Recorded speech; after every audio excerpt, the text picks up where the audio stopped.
श्रीरामचन्द्र कृपालु भज मन हरण भवभयदारुणं नवकञ्जलोचन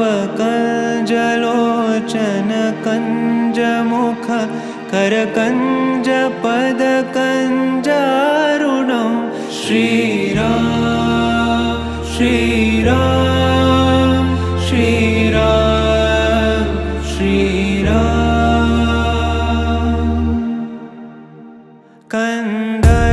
कन्दर्पगणित अमित छवि नवनील मीरद सुन्दरं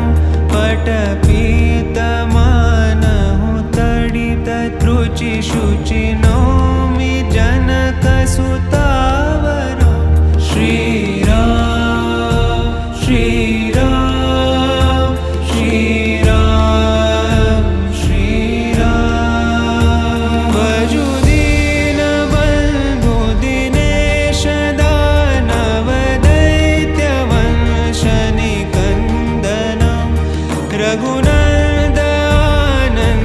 कंद कौशल चंद दशरथ नंदनं श्रीराम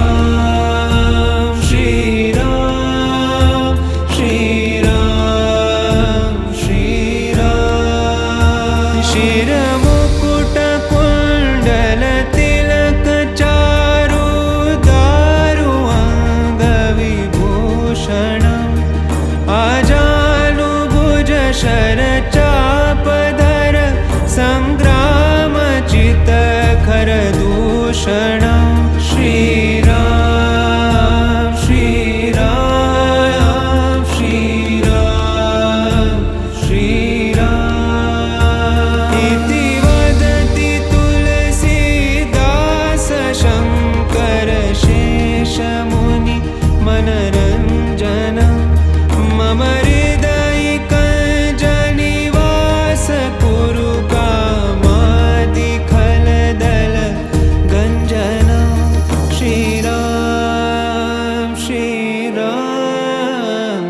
श्रीराम श्रीराम श्रीराम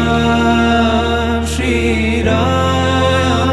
श्रीराम श्रीराम श्रीरामचन्द्र कृपालु भज मन हरण भवभयदारुणं नवकञ्जलोचन कञ्जमुख करकञ्जपद